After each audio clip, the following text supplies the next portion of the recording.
सभी बच्चों को जय माता दी। रसायन विज्ञान के कालांश रसायन की पाठशाला में आपका पुनः स्वागत है बच्चों। आज मैं आपके समक्ष आपका जो अध्याय 2 परमाणु संरचना है उसका अंतिम कालांश लेके आया हूं।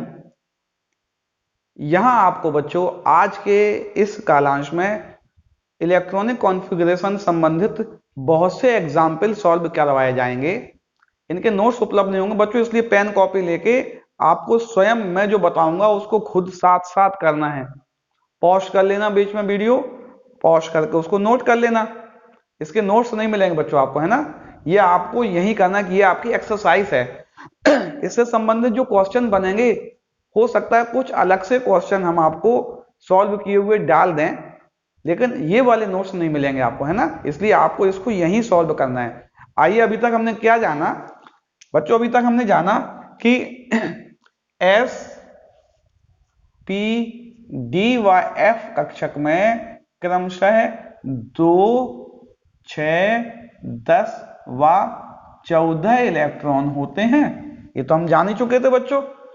इसके अलावा कक्षकों की जो बढ़ती हुई ऊर्जा का क्रम हमने याद किया था, वो 1s, 2s, 2p, 3s,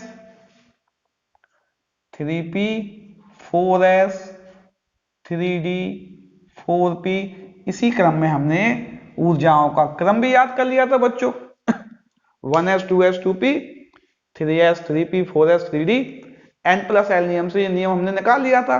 क्योंकि आपके सिलेबस में बच्चों सामान्यतः परमाणु क्रमांक 30 तक के प्रश्न आते हैं।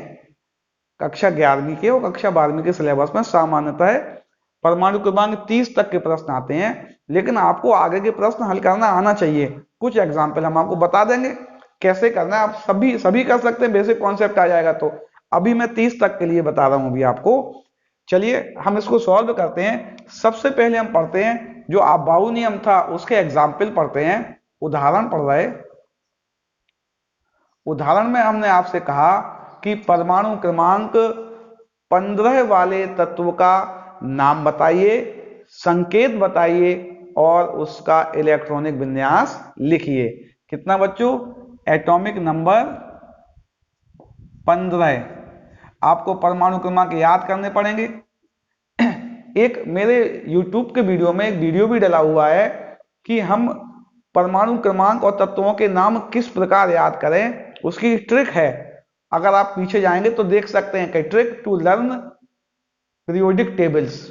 तो उसमें आपको सारे परमाणु क्रमांक और तत्वों के नाम याद करना सीख जाएंगे। आप उसे देख सकते हैं बच्चों, है ना। अभी हम डायरेक्ट कर रहे हैं। एटॉमिक नंबर 15 का जो तत्व होता है वो फास्फोरस होता है। जब हम इसका इलेक्ट्रॉनिक विन्यास लिखेंगे, ये पाथ हमें मालूम है बच्चों, ये रास्ता हम जानते हैं, हमें इसी रास्ते पर चलना है। बस आपको क्या याद रखना है बच्चों? आपको ये रास्ता याद रखना है जिस पर चलकर हमें आंसर प्राप्त करना है। चलते चलो, उस रास्ते में S मिलेगा तो 2 इलेक्ट्रॉन डालना है, P मिलेगा तो 6 इलेक्ट्रॉन डालना है, और D मिलेगा तो 10, और F मिलने पर 14 इलेक्ट्रॉन डालना है। यदि हमारे पास इलेक्ट्रॉन बचे हुए हैं तो क्या करूं मैं? यदि इलेक्ट्रॉन बचे हुए हैं तो जैसे पहले हमें 1s मिला, हमने इसमें 2 इलेक्ट्रॉन डाल दिए। इस रास्ते पर हमें उसके बाद 2s मिला, उसमें भी 2 इलेक्ट्रॉन डाल दिए हमने। 2s के बाद इसके बाद हमें 2p मिला, क्योंकि p में हम 6 इलेक्ट्रॉन डाल सकते थे, 6 इलेक्ट्रॉन डाल दिए। उसके बाद हमें 3s मिला, रास्ते पे 2 इलेक्ट्रॉन डाल दिए, और 3p मिलने पर इसमें हम 6 इलेक्ट्रॉन डाल सकते थे, लेकिन अभी तक हमारे इलेक्ट्रॉन काउंटिंग में 12 हो गए थे। हमारे पास इलेक्ट्रॉन बचे हैं 3, तो हम इसमें केवल 3 ही इलेक्ट्रॉन डाल पाएंगे। अर्थात P15 का जो इलेक्ट्रॉनिक विन्यास हुआ ये हो गया। इसको हम कक्षकों में भी लिख सकते थे। कैसे लिख सकते बेटा? 1s, s का एक कक्षक होता है, 2s का भी एक कक्षक होता है। जो P है इसको थोड़ा यहां लिख दें, क्योंकि P के 3 कक्षक आते ना बेटा। 2p6, 3s2, 3p3। P के 3 कक्षक होते हैं, हमने P के 3 कक्षक बना दिए, और 3s का एक कक्षक और 3p के 3 कक्षक बना दिए। इनमें हम इलेक्ट्रॉन डिस्ट्रीब्यूट कर सकते हैं आसानी से। कैसे करेंगे? हमने बताया था किसी कक्षक के दो होंगे तो पहला सीधा आएगा, उसके बाद दूसरा इलेक्ट्रॉन उल्टा आएगा। इसमें भी पहला सीधा, दूसरा उल्टा। ये नियम हमने पढ़ा है हुंड का नियम के एक ही उपकोष के यदि कई कक्षक हैं तो उनमें पहले एक एक इलेक्ट्रॉन्स आएंगे। कैसे आएंगे बेटा? एक एक इलेक्ट्रॉन्स आएंगे और उनका डायरेक्शन भी एक ही होगा। एक एक इलेक्ट्रॉन्स आ गए, जब सब में एक एक इलेक्ट्रॉन्स आ जाएं तो उसके बाद उसकी कपलिंग चालू हो जाएगी। ये भी कर लें। और इसमें क्या होगा? पहले एक, फिर एक, फिर एक। अगर यहां पे बेटा एक चीज और भी आती है, कभी कभी आपका यूज होगा, यदि यहां पे परमाणु क्रमांक 16 आ जाए, कितना आ जाए बेटा? एटॉमिक नंबर 16 आ जाए, जो कि सल्फर का होता है, तो यहाँ पे पी में 4 हो जाएंगे। पी में कितने हो जाएंगे? 4 इलेक्ट्रॉन हो जाएंगे और चौथा इलेक्ट्रॉन यहां आएगा। प्रश्न आता है सल्फर के अंतिम इलेक्ट्रॉन के लिए, किसके लिए बेटा? अंतिम इलेक्ट्रॉन के लिए N, L, M व S के मान बताओ, के मान बताओ। प्रश्न आया सल्फर के अंतिम इलेक्ट्रॉन के लिए N, L, M। अब प्रश्न जब बच्चे यहां लिख देते हैं, ये दिया होगा, अगर ऐसा लिख दिया, ऐसा लिखा हुआ आता है अगर, तो बच्चे सामान्यतः ये अंतिम इलेक्ट्रॉन मान लेते हैं बेटा, लेकिन यह अंतिम इलेक्ट्रॉन नहीं है। सल्फर का अंतिम इलेक्ट्रॉन, जब हम इलेक्ट्रॉनिक कॉन्फ़िगरेशन लिखते हैं तो ये वाला इलेक्ट्रॉन अंतिम इलेक्ट्रॉन कहलाएगा बेटा। कौन सा वाला? ये जो इलेक्ट्रॉन्स है ये अंतिम इलेक्ट्रॉन कहलाएगा। ये आपको याद रखना, ये गड़बड़ी हो जाती है बच्चों में। आप इलेक्ट्रॉनिक डिस्ट्रीब्यूशन करेंगे, जो अंत में डिस्ट्रीब्यूट होगा वो अंतिम इलेक्ट्रॉन कहलाएगा ना। अंतिम इलेक्ट्रॉन ये वाला है, अब ये हो जाएगा क्योंकि ये 3p4 का इलेक्ट्रॉन है और एंटी क्लॉकवाइज है, ऐसा ही तो है। और p के पहले कक्षक में, तो सिंपल हो गया, n का मान 3, क्योंकि p में है तो p के लिए l का मान 1 और l के मान माइनस से लेके 0+1 होते हैं। इससे m के मान निकालते थे हम बच्चों, तो m का मान कितना हमारा? m बराबर -1 है और इसका स्पिन -12 है। अर्थात जो सल्फर का अंतिम इलेक्ट्रॉन है उसकी चारों क्वांटम संख्याएं ये होंगी। अगर आप ये पकड़ लेंगे तो +12 आ जाएगा और वो आपका उत्तर गलत हो जाएगा। तो याद रखना बेटा अंतिम इलेक्ट्रॉन कौन? ये। अब आपसे पूछा जाए सल्फर का छठवां इलेक्ट्रॉन कौन? कौन सा वाला बेटा? छठवां। छठवें कैसे काउंट करोगे? 1, 2, 3, 4, ये 5 और 6 काउंट नहीं करना आपको। आपने किस ऑर्डर में भरा है? ये 5वां है और ये 6वां है। अर्थात सल्फर का छठवां इलेक्ट्रॉन ये वाला कहलाएगा ना, ये 6वां इलेक्ट्रॉन है, ये नहीं है 6वां इलेक्ट्रॉन। तो इलेक्ट्रॉन काउंट करना भी आपको आना चाहिए। किसी परमाणु का कोई इलेक्ट्रॉन पूछा जाता है तो जिस क्रम में इलेक्ट्रॉन भरे हैं उसी क्रम में कहना है। जैसे जब आप इलेक्ट्रॉन 6 भरेंगे तो 6 कैसे भरेंगे? पहले 1s आएगा, फिर 2s आएगा, 1s 2s, उसके बाद जब 2p आएगा तो आप उसमें जब इलेक्ट्रॉन भरेंगे बेटा यहां और यहां भरेंगे, 6वां इलेक्ट्रॉन ये वाला कहलाएगा। अगर ये भरा हुआ भी है, ऐसा भी है, तब भी 6वां इलेक्ट्रॉन यही कहलाएगा। तो आपको ये भी फाइंड करना आना चाहिए। अर्थात इससे हम किसी भी परमाणु का इलेक्ट्रॉनिक विन्यास आसानी से लिख रहे थे। अबाउ नियम से और n+l नियम से और पाउली नियम से समाहित करते हुए हम किसी भी परमाणु का इलेक्ट्रॉनिक विन्यास लिख सकते थे। आगे बढ़ते हैं बच्चों। जो हमारा अबाउ नियम था उसके अपवाद थे।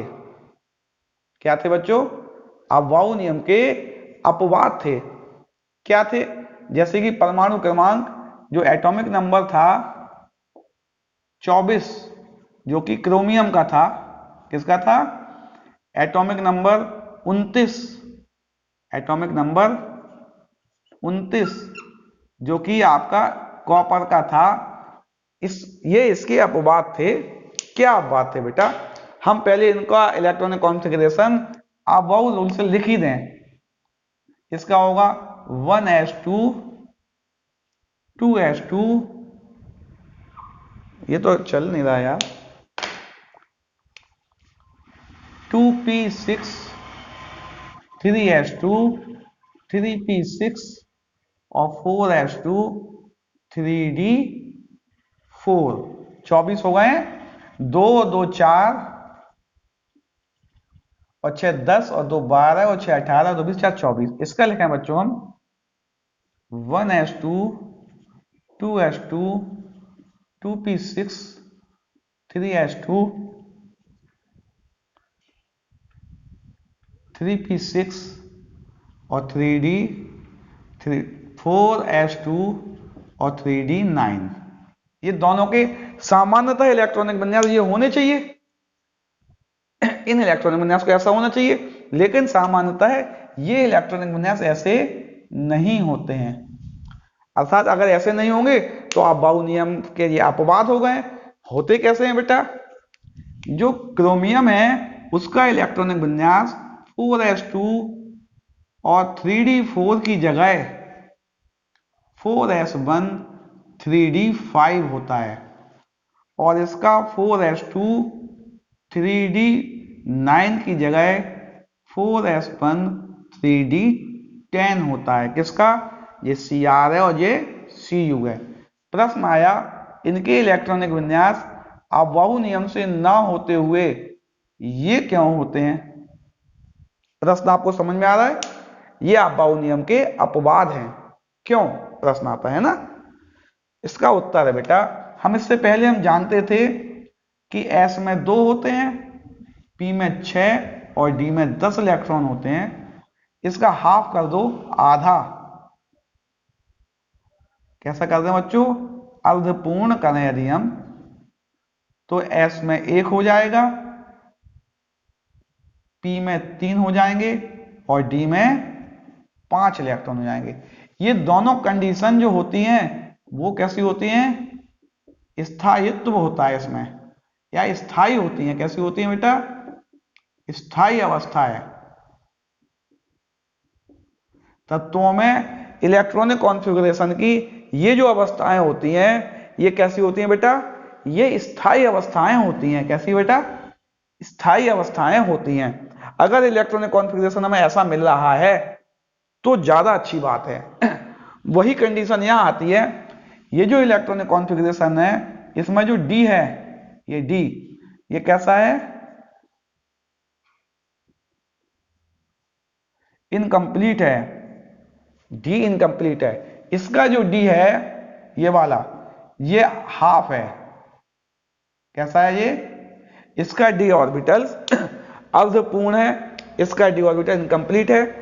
स्थायित्व प्राप्त करने के लिए 4s से एक इलेक्ट्रॉन, किससे बेटा? 4s कक्षक से एक इलेक्ट्रॉन कहां चला जाता है? 3d में चला जाता है। ये आधा हो गया, ये आधा हो गया, यानी ये स्थायी हो गया। इसमें भी 4s का एक इलेक्ट्रॉन 3d में गया, ये आधा हो गया, ये पूरा हो गया।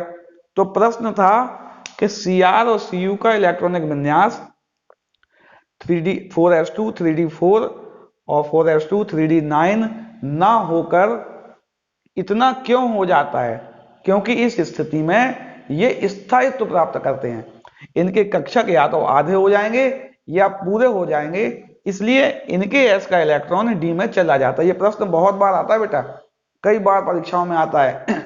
क्योंकि ये असामान्य है, आप समानता वो याद करते हैं, आप ऐसा लिख देंगे ये गलत हो जाएगा। तो ये बात आपको समझ में आ रही है। इसी तरह और भी कई अपवाद हैं, अभी आपको कक्षा 11वीं के पाठ्यक्रम में यही पढ़ना है बेटा। अगला प्रश्न आता है कि हम धनायनों और ऋणायनों के इलेक्ट्रॉनिक विन्यास कैसे ज्ञात करें? किसके बच्चों? धनायन और ऋणायन। धनायन और ऋणायन के क्या निकालना है हमें बेटा? इलेक्ट्रॉनिक विन्यास। किस किस के इलेक्ट्रॉनिक विन्यास निकालना है हमें? धनायन और ऋणायन के इलेक्ट्रॉनिक विन्यास निकालना बच्चों में। देखते हैं।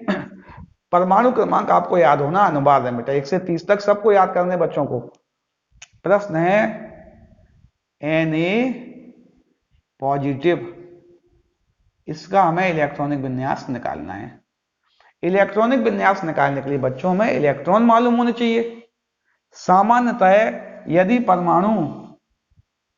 परमाणु उदासीन है, कैसा बच्चों, उदासीन है, अगर परमाणु उदासीन है तो उसमें number of electron equal to number of atomic number या नंबर ऑफ प्रोटॉन। उसमें इलेक्ट्रॉन, प्रोटॉन और एटॉमिक नंबर एक समान होता है। लेकिन परमाणु पे क्या आ जाए, चार्ज आ जाए। क्या आ जाए, चार्ज आ जाए। चार्ज दो हो सकता है, पॉजिटिव भी हो सकता है, निगेटिव भी हो सकता है। पॉजिटिव चार्ज जितना आएगा उतने इलेक्ट्रॉन लेस कर देंगे हम, यानी कि कम कर देंगे। जितना धनावेश आएगा उतने इलेक्ट्रॉन कम, किससे, एटॉमिक नंबर से। किससे कम कर देंगे बच्चों, परमाणु क्रमांक से उतने इलेक्ट्रॉन हम कम कर देंगे तो हमें नंबर ऑफ इलेक्ट्रॉन मिल जाएंगे। इलेक्ट्रॉन लेस कर देंगे तो हमें क्या मिल जाएंगे, इलेक्ट्रॉनों की संख्या मिल जाएगी। अर्थात धनायनों में इलेक्ट्रॉनों की संख्या ज्ञात करने के लिए जितने धनावेश आएंगे उतने इलेक्ट्रॉन कम कर देंगे, किससे, परमाणु क्रमांक से। और ऋणायनों में क्या करेंगे, इलेक्ट्रॉन मूव कर देंगे, यानी इलेक्ट्रॉन प्लस कर देंगे। कितने, जितने धनावेश होंगे, ऋणावेश सॉरी, कितने होंगे, जितने ऋणावेश होंगे, ऋणावेश प्लस इलेक्ट्रॉन करेंगे किसके, ऋणावेश संख्या के बराबर परमाणु क्रमांक में। यानी हम सामूहिक रूप से क्या कहें, अगर ये वाला लिखा है इसमें इलेक्ट्रॉन कितने होंगे, इसका परमाणु क्रमांक -1, कितने इलेक्ट्रॉन होंगे इसमें, इसका परमाणु क्रमांक -1। इसमें निकालें कितने इलेक्ट्रॉन होंगे, इसका परमाणु क्रमांक -2। इसमें कितने इलेक्ट्रॉन होंगे आपसे पूछा जाए, इसका एटॉमिक नंबर +1 इलेक्ट्रॉन। और इसमें कितने इलेक्ट्रॉन होंगे बेटा, इसका एटॉमिक नंबर +2 इलेक्ट्रॉन। आप निकाल सकते हैं। इलेक्ट्रॉन कैसे निकालेंगे, धनायनों में इलेक्ट्रॉन निकालने के लिए उनके परमाणु क्रमांक में से चार्ज को घटाएंगे और ऋणायनों में चार्ज को जोड़ेंगे। चलिए अब प्रश्न करते हैं, एक दो प्रश्न करते हैं बच्चों। पहला प्रश्न है, हमने लिखा था Na+O डाई नेगेटिव, Li+ और एक और लिख दे रहे हैं हम Al3+, एक और लिख दें Cl-। इनके इलेक्ट्रॉनिक विन्यास लिखिए। इलेक्ट्रॉनिक विन्यास लिखने का नियम तो ये है ही बच्चों, हमें इनमें इलेक्ट्रॉन पहचानना है। Na+, कितने इलेक्ट्रॉन होंगे, Na का परमाणु क्रमांक 11 है, एक धनावेश तो एक घटा दिया, यानी कि 10 इलेक्ट्रॉन होंगे। कितने होंगे बेटा, 10। O डाई नेगेटिव, परमाणु क्रमांक 8, 2 माइनस है, यानी 2 इलेक्ट्रॉन जोड़ दिए, यानी 10 इलेक्ट्रॉन होंगे। Li+, 3 परमाणु क्रमांक, प्लस होने पर एक माइनस कर दिया और 10 इलेक्ट्रॉन होंगे। और Al3+, परमाणु क्रमांक 13 होता है, 3 धनावेश यानी 3 इलेक्ट्रॉन माइनस, यानी कि 10 इलेक्ट्रॉन। और Cl-, 17 परमाणु क्रमांक, 1 इलेक्ट्रॉन जोड़ा, 18 इलेक्ट्रॉन। इलेक्ट्रॉनिक विन्यास तो सीधा सीधा है, वहां लिखना है हमारे पास 10 इलेक्ट्रॉन मिल गए। 10 का क्या होगा, 1s2 2s2 2p6 हो गया 10। इसका भी वही आएगा बेटा, इसका भी वही आएगा, इसका भी वही आएगा। 10 10 है ना, इसमें 10 कहां हो रहा है, इसमें 10 तो गलत लिख दिया ना बेटा हमने, 2 इलेक्ट्रॉन होंगे ना, तो 2 इलेक्ट्रॉन का क्या हो जाएगा 1s2, कितना हो जाएगा 1s2। ये 10 वाले ये है ना, ये और ये 3 और 10 वाले एक ही है। इसमें 18 इलेक्ट्रॉन है तो 18 का कर दो उसी क्रम में, ये लिखा हुआ है आपके पास 1s2 2s2 2p6 3s2 3p6 हो गया 18। तो आप धनायन और ऋणायन के इलेक्ट्रॉनिक विन्यास आसानी से ज्ञात कर लेंगे।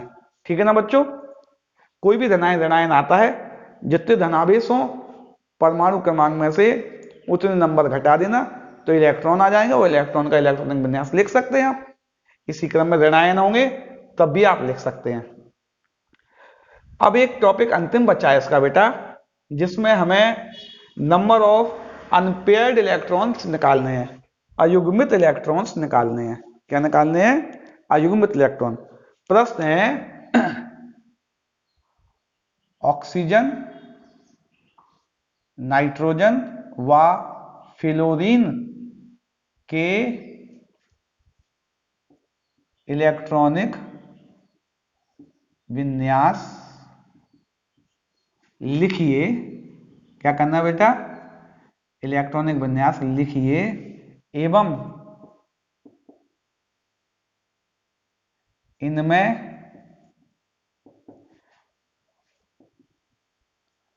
अयुग्मित इलेक्ट्रॉन की संख्या बताइए। ठीक है ना? लिखें बच्चों, ओ परमाणु क्रमांक 8 1s2 2s2 और 2p4 हो गया 8। n लिखेंगे बेटा, n का परमाणु क्रमांक 7 होता है, 1s2 2s2 2p3 हो गया। और f लिखा 9 होता है, 1s2 2s2 2p5 हो गया बच्चों। अयुग्मित इलेक्ट्रॉन निकालने के लिए कक्षकों में इलेक्ट्रॉन प्रदर्शित करने पड़ेंगे। s का एक बॉक्स होता है, हम पहले बता चुके थे, ये भी s है एक बॉक्स, और p के 3 बॉक्स यानी कि 3 कक्षक। इसी क्रम में ये भी वही है,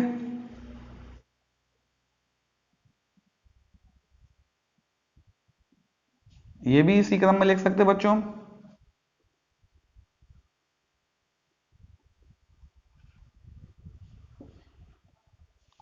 p थोड़ा बड़ा बना दें इसको, इलेक्ट्रॉन्स आएंगे ना बेटा, दिखेंगे नहीं तो। चलिए 2 इलेक्ट्रॉन है, पहला सीधा दूसरा उल्टा, इसमें भी 2 हैं। 4 इलेक्ट्रॉन्स हैं, पहले एक एक भरेंगे बेटा, पाउलिन वो हुंडी ने बताया था हमें, पहले एक इसमें एक इसमें एक इसमें, और बचा है तो इसमें एक और डाल देता बेटा। इसी क्रम में यहां देखते हैं, 2 1 2 3 1 2 1 2 1, ऐसे नहीं लिखेंगे, 1 2 3 4 5। प्रश्न पूछा गया है कि इसमें इलेक्ट्रॉनिक विन्यास लिए अयुग्मित इलेक्ट्रॉन बताना है, अनपेयर्ड इलेक्ट्रॉन। क्या बताना है हमें? अयुग्मित इलेक्ट्रॉन। जो इलेक्ट्रॉन सिंगल बचे रहेगा वो अयुग्मित इलेक्ट्रॉन कहलाएंगे बेटा। इसमें कितने दिख रहे हैं? 1 और 1 2, कितने हैं? 2 हैं। इसमें कितने अयुग्मित दिख रहे हैं बेटा? 3, और इसमें अयुग्मित इलेक्ट्रॉन 1 है। कितना है? अयुग्मित इलेक्ट्रॉन 1 है। ठीक है ना? तो प्रश्न अयुग्मित इलेक्ट्रॉन का भी आता है तो उसके लिए आप कक्षकों में भरेंगे और लिख सकते हैं। अगर यह अयुग्मित इलेक्ट्रॉन का प्रश्न संक्रमण तत्वों के लिए आता है, इसके कुछ क्वेश्चन और भी बनते हैं बच्चों। संक्रमण तत्व परमाणु क्रमांक आपके सिलेबस में भी आपको पढ़ने हैं, परमाणु क्रमांक 21 से 30 तक वाले। कौन से पढ़ने बेटा? परमाणु क्रमांक 21 से 30 तक के संक्रमण तत्व आपको पढ़ने हैं। चलिए लिखते हैं, केवल अयुग्मित इलेक्ट्रॉन वाले प्रश्न अभी हम करें। चलिए लिखें, हमने लिखे, इसको हटा के संक्रमण तत्व लिख दिए। हमने लिखा Fe+2 और Fe+3, इनके इलेक्ट्रॉनिक विन्यास लिखना है और अयुग्मित इलेक्ट्रॉन की संख्या बतानी है। और Fe जो है आपको दिया हुआ है, उसका परमाणु क्रमांक 26 होता है। कितना होता है? 26 होता है। ये भी आपको दे दिया। अब आप करके देखें बेटा। चलिए देखते हैं करके। Fe, पहला Fe लिख रहा है, परमाणु क्रमांक 26, तो इसमें 26 इलेक्ट्रॉन होंगे। दूसरा Fe+2, इसमें 26 में से 2 इलेक्ट्रॉन कम हो जाएंगे, यानी कि इसमें 24 इलेक्ट्रॉन होंगे। और Fe+3, इसमें 26 में से 3 कम हो जाएंगे, यानी इसमें 23 इलेक्ट्रॉन होंगे। इनका हम इलेक्ट्रॉनिक विन्यास, नियम तो हमें मालूम ही है बेटा, ये लिखा हुआ है 26 1s2 2s2 2p6 3s2 3p6 4s2 और 3d6। 2 2 4 और 6 10 और 2 12 6 18 2 20 26 हो गए। इसकी बात करेंगे तो यहां तो वही आएगा 1s2 2s2 2p6 3s2 3p6 4s2 और 3d, 2 कम 24 हो गए तो 4 लिख दें यहाँ पे और इसको फिर भरें 1s2 2s2 2p6 3s2 3p6 4s2 और 3d 3 हो जाएंगे। ये पहला प्रश्न तो हो गया। इनके इलेक्ट्रॉनिक विन्यास लिख गए बच्चों। अब इनमें अयुग्मित इलेक्ट्रॉनों की संख्या बतानी है। तो अयुग्मित इलेक्ट्रॉन की संख्या बताने के लिए कक्षकों में हम अक्रिय गैस को निकाल सकते हैं, या अक्रिय गैसेस को निकाल दें, ये लिखें केवल, इनको हम हटा दें, इनसे ही काम चल जाएगा हमारा, इससे ही काम चल जाएगा। यानी जो Fe था वो था 4s2 और 3d6, और Fe+2 था, यहां लिखें, यहां थोड़ी जगह ज्यादा दिख रही बेटा, Fe था 4s2 3d6 और Fe+2 था 4s2 3d4 और Fe+3 था 4s2 3d3। चलिए देखते हैं बेटा किसमें ज्यादा है।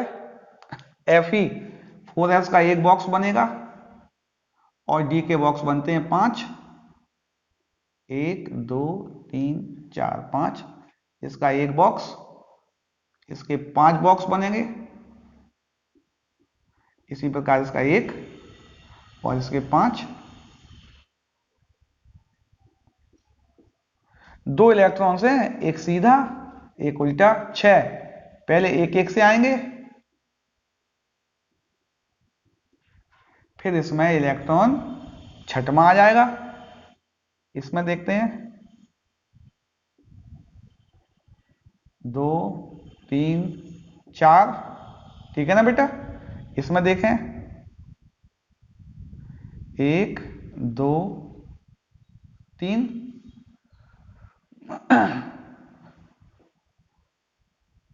प्रश्न आया कि इसमें अयुग्मित इलेक्ट्रॉन कितने होंगे, तो इसके अयुग्मित इलेक्ट्रॉन्स हो गए हैं बेटा, इसके 3d6 है ना, 3d6 ये लिखा हमने, तो 4 ये हो जाएगा, चलो ठीक है। इसमें 4 अयुग्मित इलेक्ट्रॉन है, कितने हैं, 1 2 3 4, इसमें भी 4 अयुग्मित इलेक्ट्रॉन है, और इसमें अयुग्मित इलेक्ट्रॉन कितने हैं बेटा, 3 अयुग्मित इलेक्ट्रॉन है।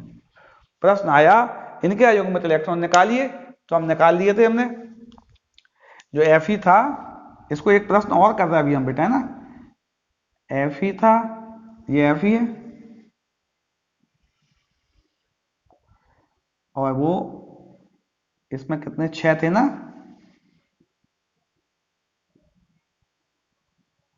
और Fe3 पॉजिटिव और लिखना है बेटा हम 3 पॉजिटिव।